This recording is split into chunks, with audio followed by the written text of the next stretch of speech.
यस कार्यक्रमका प्रायोजक अम्बे स्टिल्स जे भन्छ दिगो भन्छ।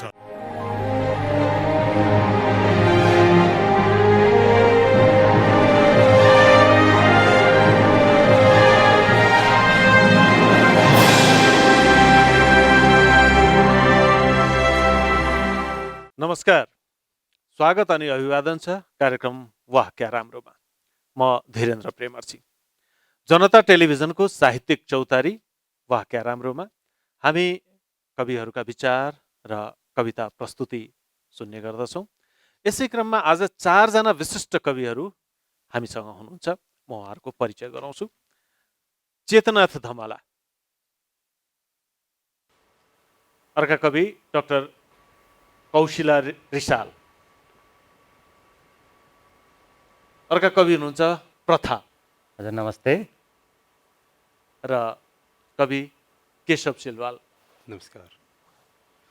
मैले नाम मात्र भने कविहरूको, किनकि नाम नै काफी छ।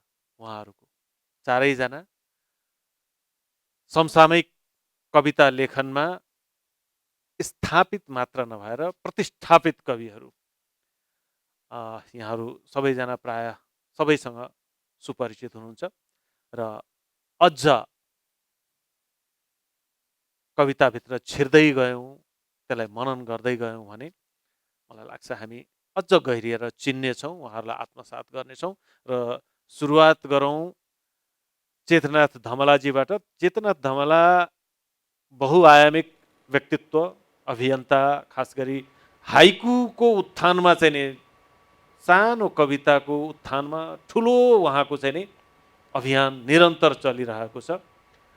त्यसबाहेक साहित्यिक पत्रकार सङ्घको महासचिव र अन्य विविध ठाउँमा उहाँ संलग्न हुनुहुन्छ।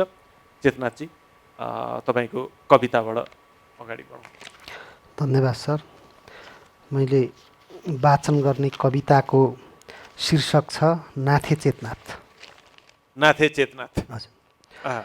नाथे चेतनाथ, सबैले थुकेको अनुहार सोरेर कति हिँडिरहन्छ एक्लै। एक फेरो समाते अर्को फेरो छैन, तैपनि बाँच्न चाहन्छ किन। घोडाले जस्तै बोकिरहनु पर्ने, सयसले जस्तै सुमसुम्याइरहनु पर्ने। नाथे चेतनाथको जिन्दगी मक्किएको कपडा जस्तै चरचर्ती च्यातिएको च्यातियै छ। आफ्नै मुस्कान भर्न बैशाखी टेकेर भरोसाले हाँस्न खोज्दा नाथे सुकिलाहरूकै बनिरह्यो भर्याङ।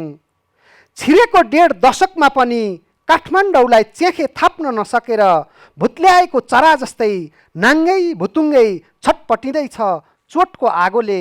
देख्छु जान्नेहरूले सारा खत बात मेटाएर छद्म भेषमा अजीर्ण बनेको नाथे चेतनाथ खुल्ला आकाश ओढेर पनि अभावको बर्खी फालेर जीवनको गीत गाइरहेछ किन सारङ्गीको धुनमा।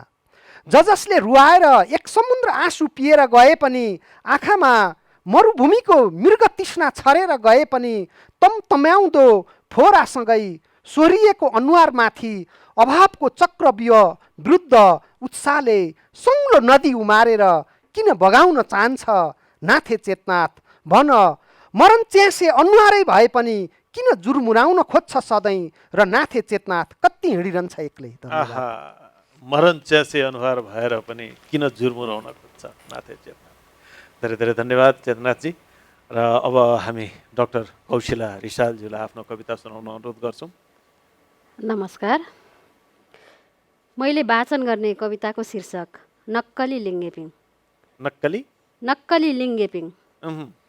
मेरो विश्वास सधैँ उकालो उक्लन्छ, मेरो स्वाधीनताले जानेको छैन ओह्रालो झर्न। मेरो विश्वास सधैँ उकालो उक्लन्छ, मेरो स्वाधीनताले जानेको छैन ओह्रालो झर्न। फुक्नु छैन स्वाभिमानलाई डढाउने समृद्धि नामको आगो। थाप्न दिन्न म मेरो पिँढीमा एम्बुस, र बनाउन दिन्न हृदयको आँगनलाई युद्धको मैदान। ए भ्रष्ट गोठालाहरू हो, हामी ओढ्दैनौँ तिम्रो विकासको जाली मजेत्रो। ए साम्राज्यवादका मतियारहरू हो, हामी बोक्दैनौँ तिमीले दिएको सुनका चुइने कमण्डलु। विज्ञापित क्रिम घसेर ऐनामा हेर्नु छैन आफ्नो विदीर्ण अनुहार। भुइँ छोड्ने रहरमा खेल्नु छैन पासो लाग्ने नक्कली लिङ्गेपिङ। खन्नु छैन आफूले आफ्नो चिहान र मनाउनु छैन मलाई आमाको मृत्युमा आफ्नो जन्मसब। र मनाउनु छैन मलाई आमाको मृत्युमा आफ्नो जन्मसब। हेक्का रहोस् समयको आरणमा अर्जाबिएर धारिलो बनेको म एउटा जीवन्त बिरबल हुँ। धन्यवाद। आहा, जीवन्त बिरबल। यो एमसिसी विरुद्धको कविता थियो मेरो। एक त लिङ्गे पिङ भनेकै भनौँ अस्थायी मच्चाइ हो, मच्चेको मच्चै गर्न सकिन्न, त्यसमा पनि नक्कली। मलाई लाग्छ यो कविताको शीर्षकले नै पनि केही महत्त्वपूर्ण कुरा भनिरहेछ। र अब प्रथा एकदम शब्दमा ठ्याक्कै चित्र कोर्ने कवि सुनौ। नमस्ते सबैलाई। र मैले वाचन गर्ने कविताको शीर्षक छ म मधेस। पटेरको कुची बोकेर नक्सा कोर्दै हिँडेका चित्रकार बादलहरू यतिखेर कोसीको किनारमा बसेर किन यसरी रोइरहेछन्? झरीको आँसु सायद दुष्ट काठे किरा सुटुक्कै पसेको हुनुपर्दछ इतिहासको पिरामिडभित्र र कुटु कुटु खाइरहेछ यो देशको कलिलो मुटु। सत्ताको क्यानभास कोरेर ऊ बनाउन चाहन्छ किनारीकृत आवाजहरूको एउटा चित्र। वर्षौं वर्षदेखि ऊ कोरिरहेछ तर किन बन्न सकेको छैन आफू जस्तै तस्बिर।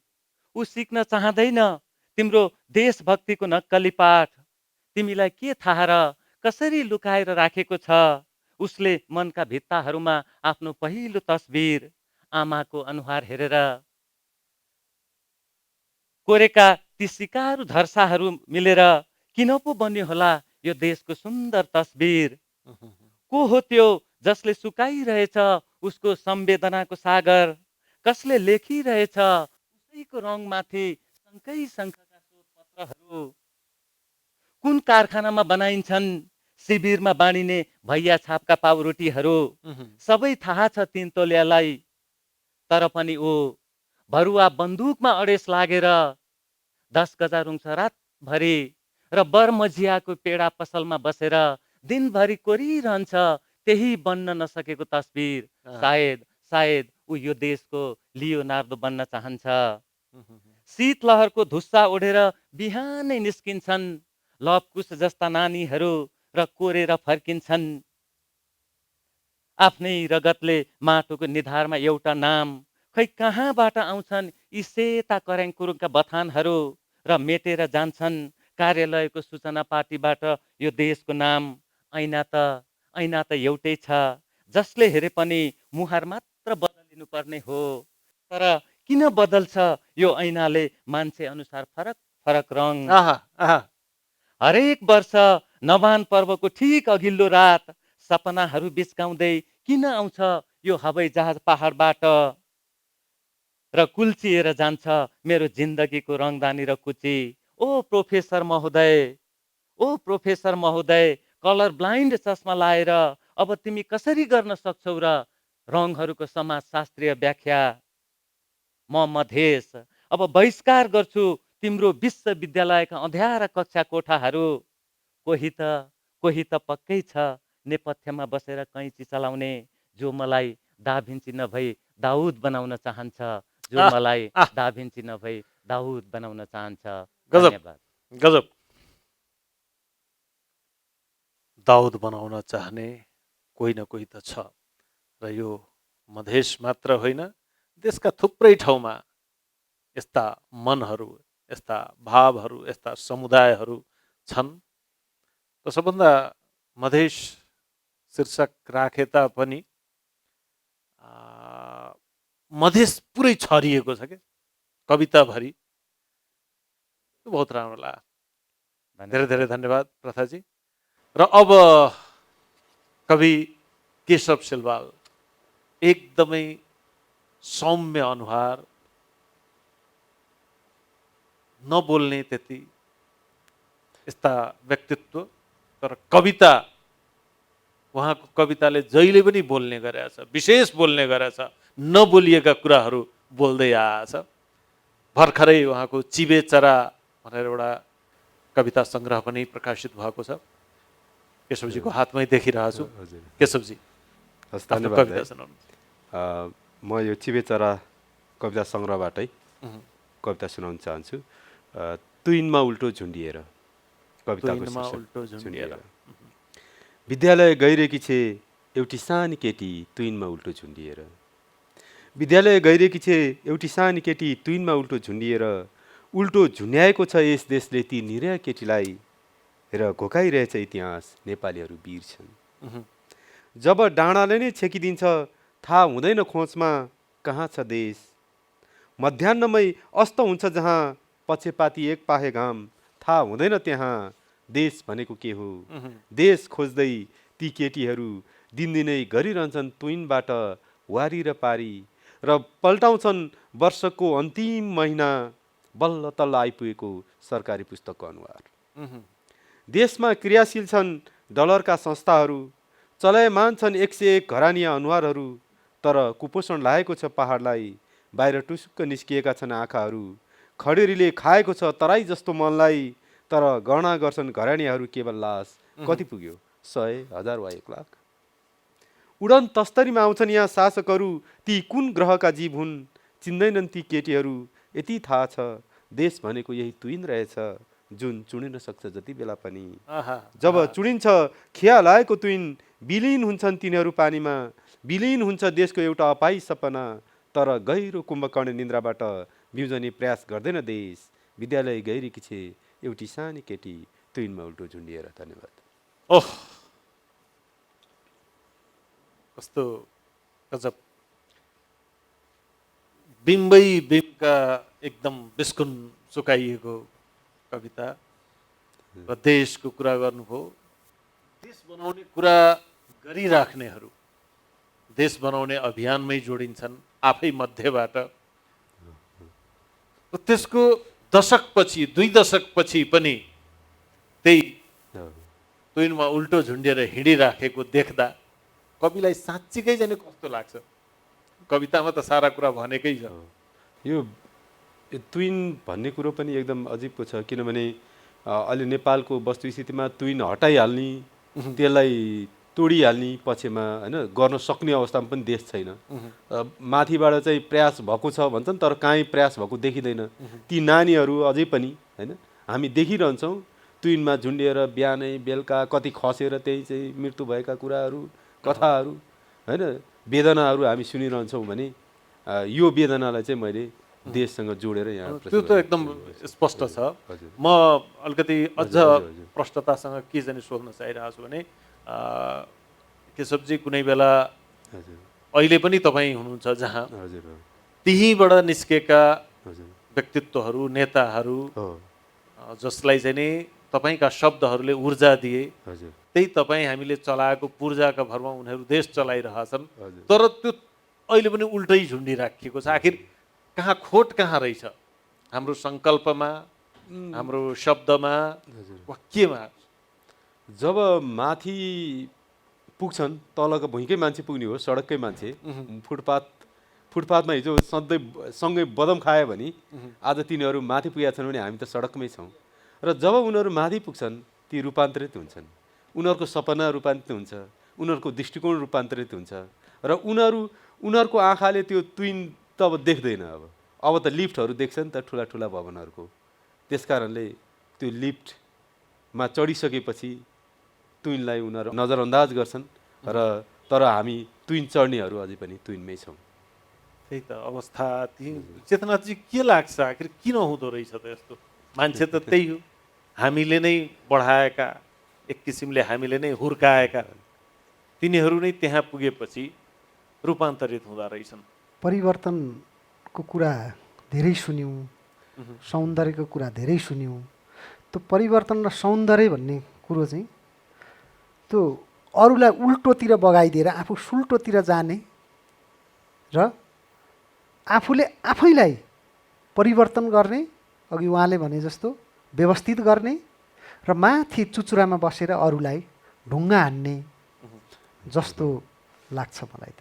उनीहरू हिँडेको चाहिँ सुल्टो नै हो त डाक्टर कोर्चिला चेतनाजीले चाहिँ आफू चाहिँ सुल्टो हिँड्छन् जनतालाई उल्टो हिँडाइदिन्छन् भन्नुभयो। त्यो एउटा व्यङ्ग्य सायद कवितात्मक छ उहाँको कुरा। हजुर हजुर। बढी चाहिँ अब महत्त्वकाङ्क्षा नै होला भन्ने लाग्छ मलाई। के छ, के चिज छ माथि पुगेपछि, सत्तामा पुगेपछि त्यहाँ एउटा अल्मलिहाल्ने रुमल्लिहाल्ने कि त्योबाट चाहिँ उम्किनै नसक्ने। भनेपछि प्रथाजी दोषी त सत्ता भन्ने शब्द नै हुँदो रहेछ, त्यो मनोविज्ञान नै हुँदो रहेछ। जुनसुकै बाँधबाट प्रशिक्षित भएर गए पनि त्यो त त्यहाँ ध्वस्त हुँदो रहेछ भन्ने पनि एउटा प्रश्न जन्मियो नि त। यसमा चाहिँ मेरो अलि फरक किसिमको चाहिँ मत रहेको छ। जो मान्छेहरू सत्तामा उक्लिसकेका छन् ती मान्छेहरूको नियतमाथि चाहिँ हामीले अहिले शङ्का गर्नुपर्ने अवस्था छैन। सत्ता बहुत शक्तिशाली हुन्छ, सत्ताको चाहिँ 5वटा चाहिँ त्यसको चाहिँ आयाम हुन्छ। जस्तो एउटा सामाजिक सम्बन्ध हुन्छ, एउटा सरकार हुन्छ, एउटा चाहिँ ब्युरोक्रेसी हुन्छ अर्थात् कर्मचारी तन्त्र, अनि अर्को चाहिँ परराष्ट्र नीति र सुरक्षाको व्यवस्था।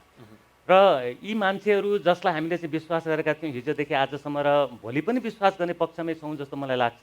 किनभने समाज त खण्डित छ, विभाजित छ। एउटा समूहले एउटा समूहलाई विश्वास गर्ने, अर्को समूहले अर्को समूहलाई विश्वास गरि नै रहन्छ। यो विश्वासको श्रृङ्खला कहिले पनि टुट्छ जस्तो चाहिँ मलाई लाग्दैन।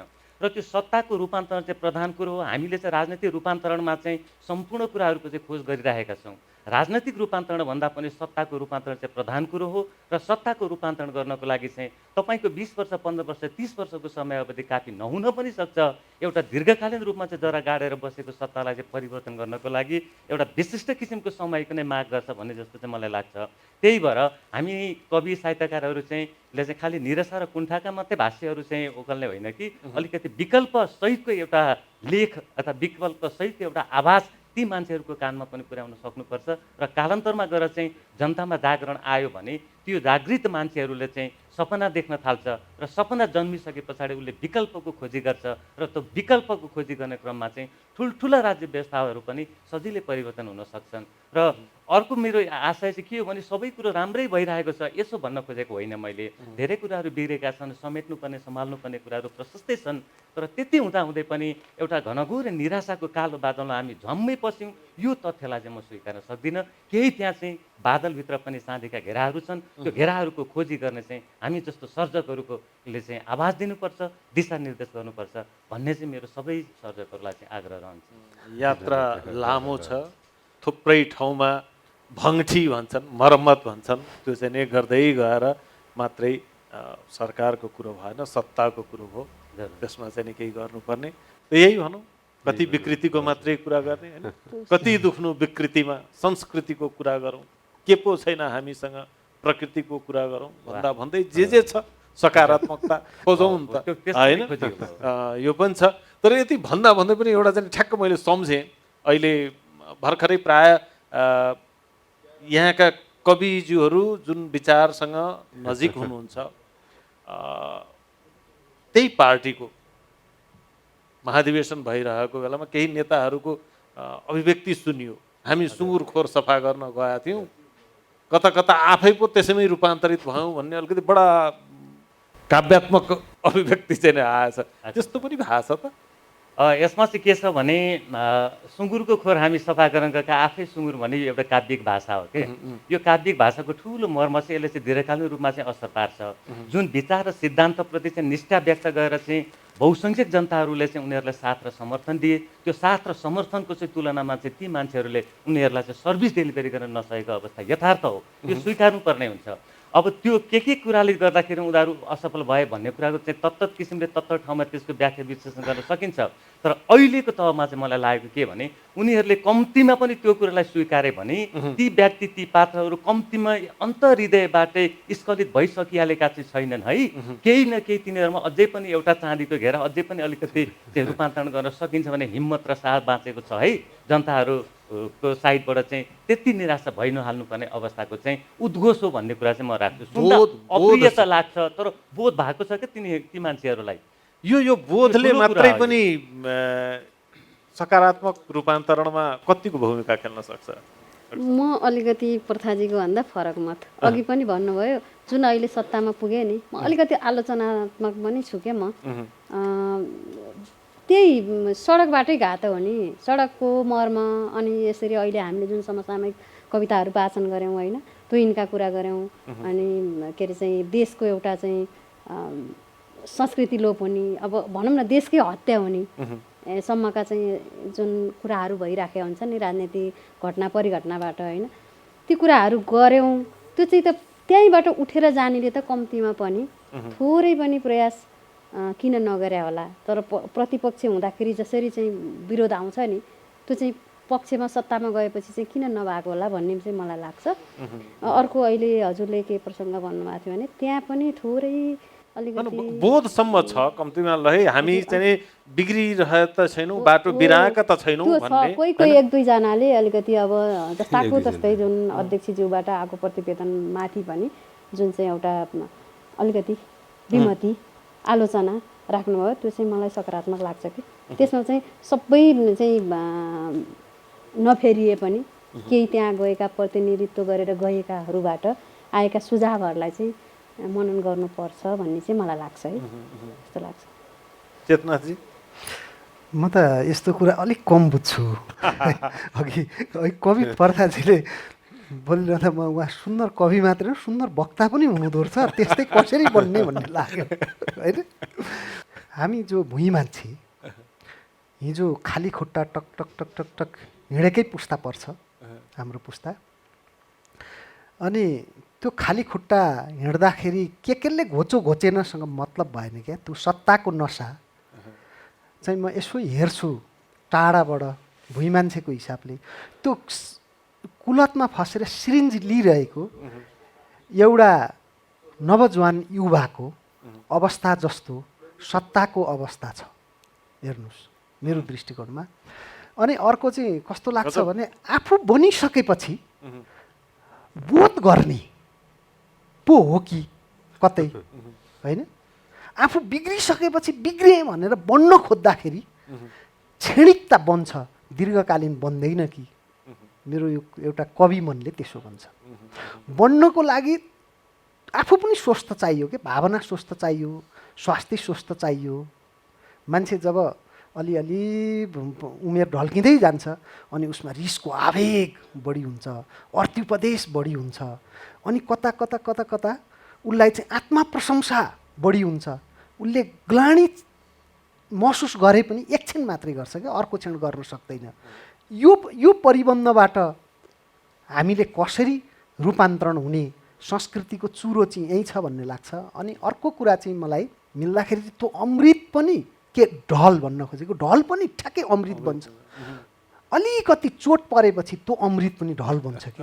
हामी यो संस्कृतिबाट उठेको अवस्था रहेको हुँदाखेरि जस्तो सरले महाधिवेशनको कुरा गर्नुभयो, महाधिवेशनमा पनि दुखेर आएका जति पनि मनहरू छन् तिनीहरू जब रुन छोडेपछि चिज त्यहाँनेरिबाट बिग्रो होला र जो दुखै छन् तिनीहरूले सर्वाधिक बोध गरे होलान् र ती मनहरू फेरि त्यहाँ पुगेपछि ओह्रालो लागेको मृग जस्तै हुने हुन् कि। कहिलेकाहीँ चाहिँ मलाई त्यस्तो लाग्छ कि कोही निष्ठाले बाँचेको छ भने अवसर नपाएर बाँचेको छ कि, त्यस्तो पनि लागिरहेको छ कि मलाई। अवसर नपाएर को निष्ठाले बाँचेको छ कि, बडा गम्भीर कुरा गर्नुभयो चेतनाजीले। केशवजी वास्तवमा हाम्रै अपेक्षा अलिकति बढेको हो कि, किनकि मात्रै बसेर कल्पना गर्नु त सजिलो छ, युद्धभूमिमा युद्ध फरक फरक हुन्छन्, गइसकेपछि त्यसपछि के कस्तो परिस्थिति बेहोर्नुपर्छ त्यो त फरक हुन सक्छ। त कतै न कतै उल्टो झुन्डिराख्दा जे सोचिराखिएको हुन्छ, जो सहज बाटोमा गइसकेका हुन्छन् तिनीहरूको आफ्नै किसिमको चुनौती हुन्छन्। उनीहरू बाटो बिराएकै हो कि अलिकति यस्तो अलमल पनि भएको? बाटो बिराए कि अलमल भयो भन्ने सवाल जुन छ यो अलि गम्भीर प्रश्न पनि भयो होइन। खास गरी मलाई के लाग्छ भने जहाँ जसरी लडे पनि जहाँ पुगे पनि होइन तलको कुरा त मुख्य कुरा नै हो नि होइन। जहाँ गएर माथि धररै चढे पनि आखिर ओर्लिएर आउने ठाउँ त त्यहीँ हो नि, तुइनमै हो नि, आँखा पुग्नु पनि त त्यहीँ हो नि। त्यो आँखा किन पुगिरहेको छैन? बस होइन, हामीलाई पोल्ने सिस्नु घारी हाम्रै यो चिहानमाथि कसले किन रोप्यो छोडौँ, उखेलेर फाल्नु पर्यो। पर्यो हो होइन? होइन सिस्नो घारी उखेलेर फाल्नुपर्ने उनीहरू त्यो सिस्नो घारी नै देख्दैन उनीहरू त सिस्नो घारी कटेर गइसक्यो नि त होइन हामीले सिस्नो घारीमै छोडेर होइन त्यस कारणले उनीहरू अब त्यो बोधले मात्रै पुग्छ जस्तो मलाई लाग्दैन र बोध पनि त्यो एउटा कुनै अनाम पार्टीको मात्रै भन्ने हुँदैन सबै देश चलाउने समग्रमै आइरहेको छ यो मात्र एउटा सन्दर्भ आयो कहीँ तर यो त समग्रले सबैको बोध देशको गरेर कुरा हो। पुग्दैन बोध त त्यति बेला चाहिँ ठिक हुन्छ जब उनीहरू व्यवहारमा आउँछन् व्यवहार नआउने बोधको त केही अर्थ भएन त्यो बोध त बोध भइरहने तर व्यवहार चाहिँ उही पुरानै भयो नि त के मतलब भयो हस् अब हामी कविताबाटै क्रमलाई अगाडि बढाउँ फेरि चेतनाथजी तपाईँ त हाइकु अभियन्ता पनि होइन हाइकुको उत्थानका लागि अनेक प्रयास गर्दै आउनु भएको छ हाइकु लेख्नु पनि हुन्छ पर्याप्त केही छन् यहाँ एकाध हाइकुहरू छन् पहिलो हाइकु रित्तो आवास आफ्नै फुलको छाया मृत्यु बाँसको दोस्रो हाइकु कालो छायामा आन्दोलित पालुवा ताक्छ मुकुट तेस्रो हाइकु पीडाको आँसु यो शोकमा खरानी व्यर्थको आँसु हजुर राम्रो ल यो समय त अलिकति थोरै नै गयो यद्यपि 3 किसिमका 3टा काव्य झिल्काहरू आए अब एउटा अलिकति कविता नै सुनाउनु मैले वाचन गर्ने कविताको शीर्षक हो पाठशाला इतिहासका एकठेली किताब बोकेर अनवरत धाइरहेछु आफ्नै मन मस्तिष्कको पाठशाला जीवनको यस पाठशालामा आमाको हृदयसँगै पढिरहेको छु म भूगोलका समकालीन सुस्केराहरू भोगाईको पाटीमा कोरिएर खोज्नु छ लाक्पा शेर्पाले हिउँमै आफ्नो प्रतिबिम्ब अर्जाप्नु छ सन्तु विकले आरन चलाएरै समानता रोजगारीको सपना बुनेकी शान्ति बदिनीले लेख्नु छ न्यायको कविता सीमा स्तम्भ झैँ ठिङ्ग उभिएर 10 गजामा बुधुना दुसाँतले अर्निस बजाउनु छ राष्ट्रिय धुन ठिक बेठिक खुट्याउँदै अब पुरा गर्नु छ मैले भगीरथ आकाङ्क्षाहरू चारैतिर फैल्याउनु छ कर्तव्यका बोधि वृक्षहरू पुछ्नु छ पीडाका आँसुहरू बगाउनु छ हरेक अवयवमा परिश्रमका कोशी कर्णालीहरू जसरी छाउँछ बसन्त एकैचोटि हिमाल पहाड र तराईमा त्यसरी नि कोर्नु छ प्रत्येक स्पन्दनभित्र सक्लो नक्सा देशको र विधवाको सिउँदो जस्तो समयको खाली ठाउँमा भर्नु छ इन्द्रेणी अनि लेख्नु छ सुन्दर बिहानीको अध्याय मिठो धेरै धेरै धन्यवाद चेतनाथजी अब हामी कौशिला रिसालजीप्रति उहाँ कहाँ आउँदैछौँ कोषाजी डाक्टर कौशिला रिसाल कुन विषयमा डक्टरेट गर्नुभएको यहाँले मैले नेपाली विषय शीर्षक अश्वघोष विरचित महाकाव्यहरूको दार्शनिक अध्ययन अश्वघोष भारतीय प्रथम शताब्दीका बौद्ध साहित्यका संस्कृत कवि भन्नाले तपाईँको संस्कृत पनि पृष्ठभूमिमा छ पढाइको उसमा मेरो ठ्याक्कै कि उहाँको महाकाव्य अन्य माध्यमबाट लिनुभएको हजुर अन्य माध्यमबाट पनि ल्याएँ केही सिक्दै पनि गएँ संस्कृत पनि सिक्नु त परिगयो हजुर र तपाईँ त प्राय मिडिया कर्ममा पनि सक्रिय हुनुहुन्छ टेलिभिजन कर्मी नै हो भन्ने पनि कता कुन किसिमको संलग्नता हो मेरो अब साथीभाइले रिक्वेस्ट गरेको कारणले मैले अरनीको टेलिभिजनमा न्युज चिफ भनौँ न अथवा प्रोग्राम कोअर्डिनेटरको रूपमा चाहिँ 1 वर्ष जति समय दिएँ त्यही सिलसिलामा मैले साहित्य सम्पद कार्यक्रम पनि सञ्चालन गर्नुपर्ने एउटा बाध्यता पनि रह्यो यो त मनको कुरा पनि भयो एउटा रुचि पनि भयो विषयवस्तु पनि मिल्यो र त्यो अवसर मैले झन्डै 1.5 वर्षसम्म उपयोग गरेँ र जब यो कोभिड भयो लकडाउन सुरु भएपछि मलाई चाहिँ अब 8:30 हुन्थ्यो न्युजहरू सबै 8 बजेको न्युज गइसकेपछि घर आउँदाखेरि त्यसले गर्दा अलिकति असहज भयो र मैले बिस्तारै बिस्तारै त्यहाँबाट चाहिँ अलिकति आफूलाई बाहिर राखेँ र मेरो आइडी सुरक्षित नै छ केही समय पछि चलाउँला भन्दै बसिराखेको छ अहिले चाहिँ ट्याक्कै नै हुन्छ हुन्छ कवितामै आउँ म मरुभूमिमा मिल्किएको जिन्दगी शीर्षकको कविता वाचन गर्छु उसका सामु विगतको स्मृति पहाड बनेर घ्याच्च बसिदिन्छ। सोचाइको गहिरो इनारमा डुबेको उसले सजिलै अनुभूत गर्छ, दुःख पाएको त शरीरले हो, किन दुख्छ सधैँ सधैँ मन। कर्मभूमिमा चुहाएर नदी जस्तै पसिना देशको तिर्खा मेटेकै छु, तर पनि किन आइरहन्छ जन्मभूमिको चिसो याद। विगतका मूर्त पलहरूका खातबाट झिकेर एउटा एउटा कहानीको पत्ता ऊ सुनाइरहेछ ऊँटहरूलाई। त्यो नरपिचास जसले मेरो रात खोस्यो र निमोठ्यो कहिल्यै नपलाउने गरी सपनाको कलिलो मुना। ऊ यस्तो जोडले चिच्याउँछ कि रोकियोस् तातो बतास पनि, सुनोस् बालुवाले उसको कहानी र हल्लियोन् क्याक्टसका काँडाहरू। उसलाई थाहा छैन ढलेको घरको गाह्रो उभियो कि उभिएन, पाल परेको छानो टालियो कि टालिएन, जहानको भोको पेट अगायो कि अगाएन। खबर ल्याउनेले सुनाइदियो छोरीले जवानी बेची उसलाई कुनै बिस्मातले छोएन, किनकि बेच्नलाई उसँग के नै थियो र। भएको 2 थोपा आँसु सित्तैमा पिएर प्यास मेटिरहेछ देश। आफ्नो अगाडि उभिएको मान्छे आकृतिको कालो छायालाई सुनाउँदै गयो। कहिल्यै राजधानी टेक्ने अवसर नपाएका मेरा चरचरी फुटेका पैतालाले जहाज चढेर बिसाएका हुन् मलाई ऊँटको मैदानमा। जीवनको पाठशालामा कहिल्यै ऊ पढ्न नसकेको दास मान्छे म आज ऊँट बनेको छु। उसका विस्फारित हेराइले यस्तो सङ्केत गर्छ, उसका आँखा बगेका छैनन्, छाती चर्किएको छैन, हृदय पत्थर भएको छ, मानौ उसलाई केही भएको छैन।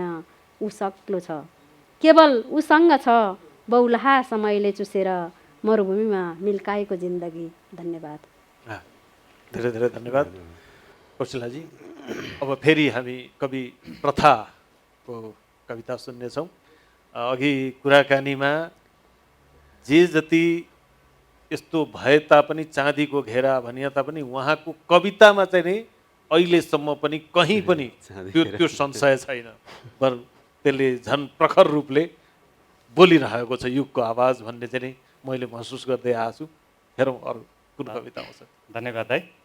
र मैले वाचन गर्ने अर्को कविताको शीर्षक छ अँध्यारो वृन्दावन।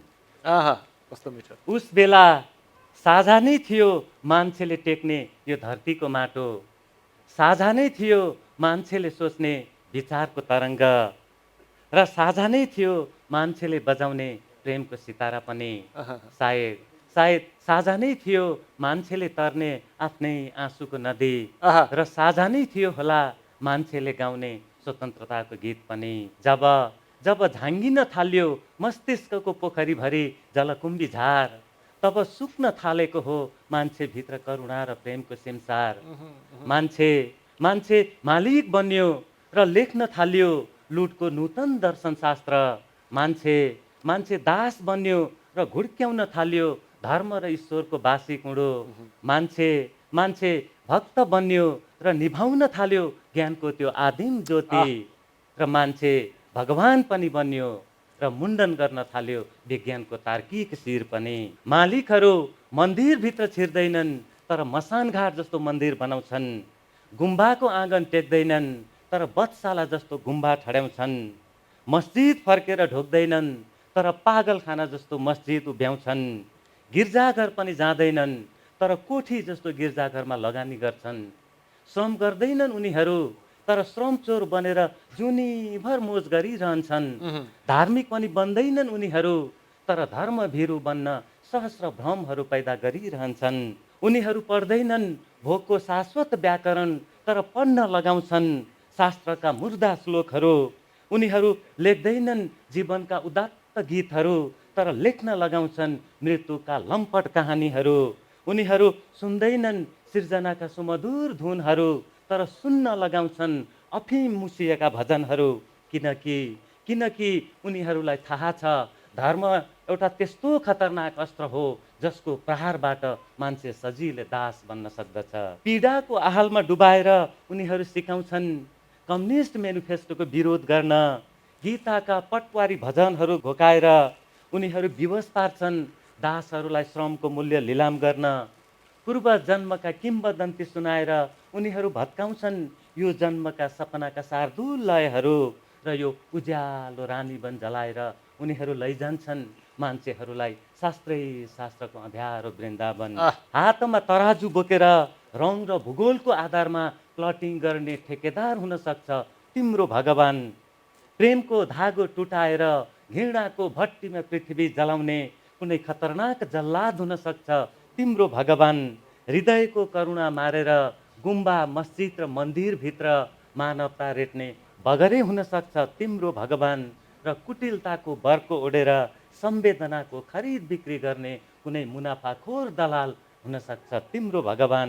यतिखेर म भएको खास्टो ओढाएर धर्मशास्त्रको अँध्यारो वृन्दावनभित्र जिउँदै पुरिएका करोडौँ कङ्कालहरूमाथि ठिङ्ग उभिएको छु। माफ गर प्रियजन। आफ्नै दियालो निभाएर अब म गुम्बामा छेउमे सल्काउँदिनँ। आफ्नै शिरमा कुल्चिएर अब म भगवानको त्यो कामुक लिङ्ग ढोक्दिनँ। आफ्नै खुसीको पूर्ण चन्द्र मेटाएर अब म अन्धविश्वासको त्यो अर्धचन्द्र हेर्दिनँ। र आफ्नै श्रमको मूल्य लुटाएर अब म गिर्जाघरभित्र दशांश चढाउन जाँदिनँ। अब म गिर्जाघरभित्र दशांश चढाउन जाँदिनँ। धन्यवाद। गजब। क्रमिक विकास किंवा विनाशको सुन्दर चित्राङ्कन र त्यसपछि कविको एउटा आफ्नो प्रतिबद्धता। क्या शानदार कविता। हस् अब फेरि केशवजीको कविता सुनौँ। म अघिकै प्रसङ्ग अलिअलि मिल्दोजुल्दो कविता छ मेरो। धुले सडक कविता। सबभन्दा पहिले तपाईँ आउनुहोस् यो धुले सडकमा। सबभन्दा पहिले तपाईँ आउनुहोस् यो धुले सडकमा। हेर्नुहोस् यहीँबाट प्रष्ट देखिन्छन् सबै गोरुले जोतिरहेका मानिसहरू। हँसियाले काटिरहेका घाँसी जीवनहरू। गाई बाख्राले पढिरहेका केटाकेटीहरू। भारीको जिउमा टाँसिएका भरियाहरू। तपाईँसँग इमानको झन्डा छैन भने लैजानुहोस् हाम्रै जिउको थोत्रो कमिज र प्रथम विश्वले समेत देख्ने गरी हल्लाउनुहोस् बेसरी।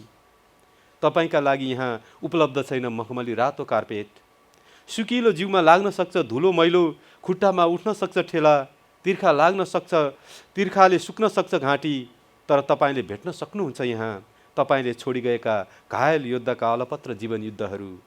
जीवनको पाङ्रा पङ्चर भएका रिक्सा चालक र भरियाहरू। सडक पेटीमा मकैसँगै आफ्नो उमेर पोलिरहेकी बुढियामा जो अरूले 10 चोटि चुसेर फ्याँकेको खुमा अझै पनि खोजिरहेछन् आफ्नो जीवन रस। सबभन्दा पहिले तपाईँ आउनुहोस् यो धुले सडकमा। तर चिल्ला सडकको गल्लीभित्र छिरेर त्यतै नहराउनुहोस् अँध्यारोमा जहाँ कुनै रोबदार रेस्टुरेन्टले ब्रान्डेड रक्सी चाहिँ घोलेर पिइदिन्छ तपाईँ स्वयंलाई। नलाग्नुहोस् त्यो हुच्चिल जस्तो समयको पछि जसले नङ्ग्रामा च्यापेर लैजान्छ तपाईँलाई विदेश यात्रामा र टाँसिदिन्छ विदेशी नायिकासँगै वालपेपरमा। आउनुहोस् यता आफै पुरिएर हेर्नुहोस् पहिरोमा कसरी जाँदो रहेछ मानिसको सास। आफै खसेर हेर्नुहोस् भिरबाट कसरी टुक्रिँदा रहेछन् मानिसका कोमल अङ्गहरू। भोकै रहेर हेर्नुहोस् महिनौँ दिनसम्म कस्तो हुँदो रहेछ जीवन युद्ध।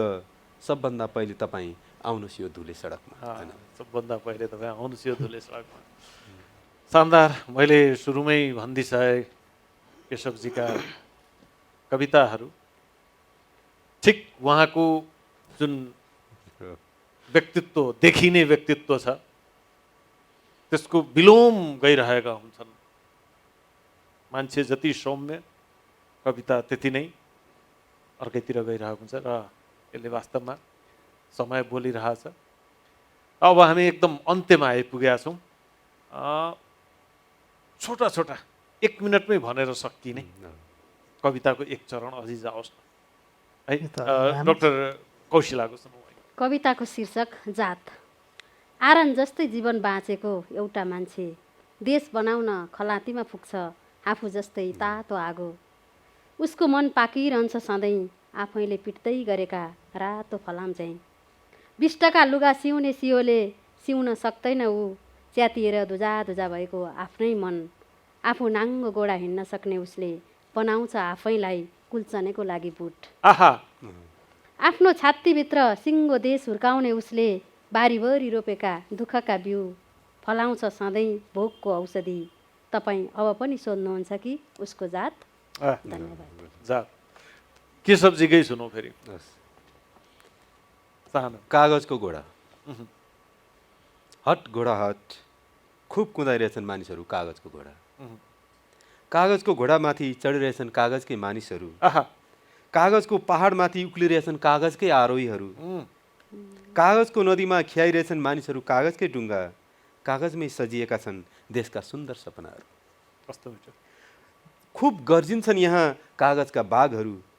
कागजमै उपचार हुन्छन् यहाँ ठुला ठुला महामारीको। कागजकै खाद्यान्न वितरण हुन्छ यहाँ भोकमरी बस्तीहरूमा।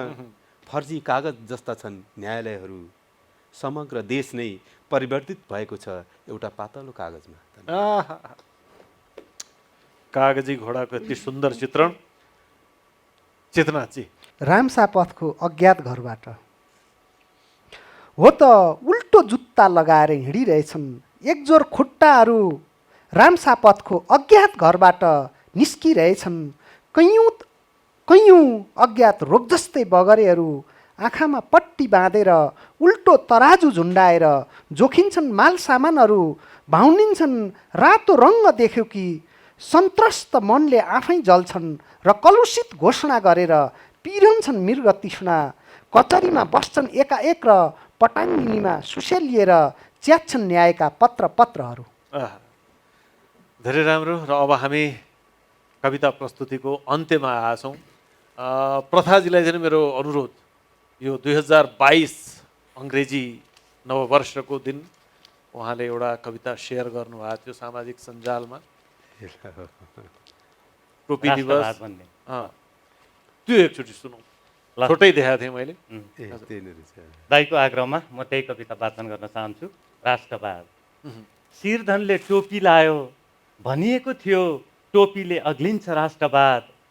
शिरधनले एक भाषा बोल्यो सिकाइएको थियो भाषामा लेखिन्छ राष्ट्रवाद। शिरधनले झन्डा उचाल्यो बुझाइएको थियो झन्डामा लहराउँछ राष्ट्रवाद। तर ऊ टोपी लाउन मान्दैन फेटा लगाउँछ। यो भाषा पनि बोल्दैन त्यो भाषा बोल्छ। थाहा छैन उसले हरेक बिहान देख्ने गरेको यो देशको झन्डा हो कि नरिवलको अग्लो रुख। वर्षौँ वर्षदेखि सिमाना जोगाएर बसेको छ सतुवा हरिजन। सायद आफूभन्दा बढी प्रेम गर्छ यो देशलाई एउटा कुख्यात देशद्रोही। सिमानाभित्र बसेर आजभोलि के गर्दैछन् होला यो देशका शिरधनहरू। माया या घृणा, माया या घृणा। धन्यवाद। गजब। टोपीको कुरा भयो, तर एउटा मैले टोपीकै प्रसङ्गमा सुनेको थिएँ।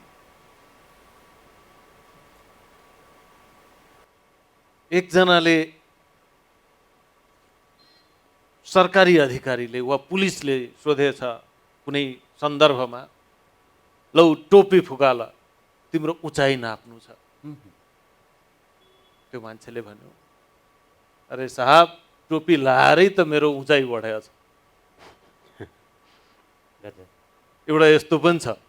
त्यही टोपी विभिन्न हुन सक्छन् र सबभन्दा ठुलो कुरो त्यो जुन सीमामा माया कि घृणाको कुरो छ त्यो आत्मबोधको टोपी जुन छ त्यो सबभन्दा ठुलो टोपी हो, सबभन्दा महत्त्वपूर्ण टोपी हो।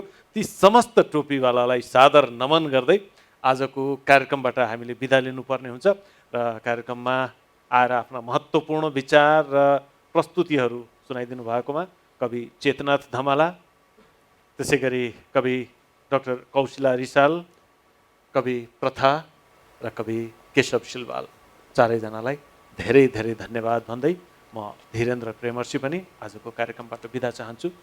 नमस्कार।